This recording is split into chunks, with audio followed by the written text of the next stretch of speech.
বিসমিল্লাহির রহমানির রহিম। ফ্রিতে আমরা নিয়মিত ইংরেজি শিখি। আজ শিখব রুলস নম্বর ৬৬, মেড। ব্যবহার কাউকে দিয়ে কাজ করানো বা বাধ্য করা, অর্থাৎ কাউকে দিয়ে আমি কাজ করিয়ে নেব অথবা কাউকে বাধ্য করে কাজ করিয়ে নেব, এরকম বোঝানো হয়েছে। Structure: subject plus make plus made plus person plus ভার্বের প্রথম রূপ প্লাস অবজেক্ট। এখানে মেক হচ্ছে ভার্বের প্রথম রূপ আর মেড হচ্ছে ভার্বের পাস্ট রূপ।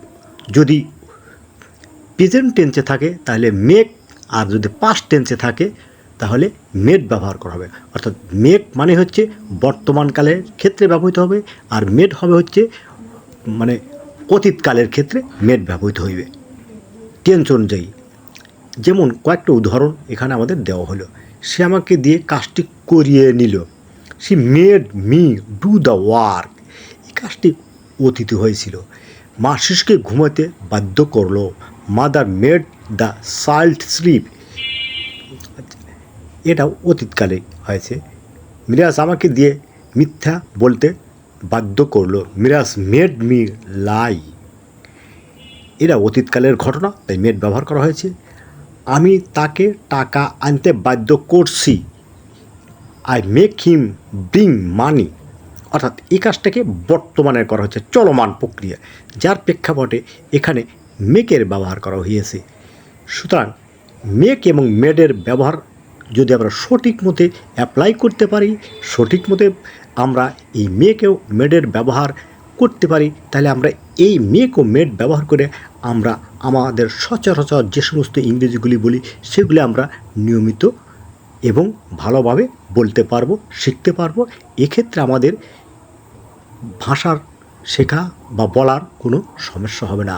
আর ইংরেজিটা হচ্ছে আন্তর্জাতিক ভাষা।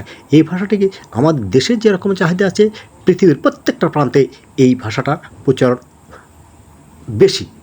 সুতরাং আমাদের ইংরেজি ভাষাটা শেখা আমাদের অত্যন্ত জরুরি।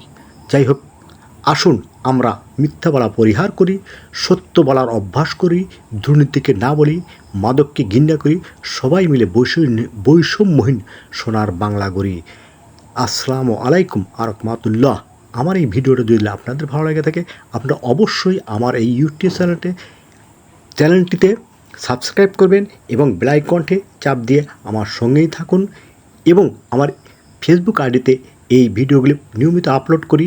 যদি আপনাদের আমার ভিডিওগুলি ভালো লেগে থাকে, আপনারা অবশ্যই লাইক দেবেন, শেয়ার করবেন এবং কমেন্টে আমার ভুল ত্রুটি জানিয়ে দেবেন।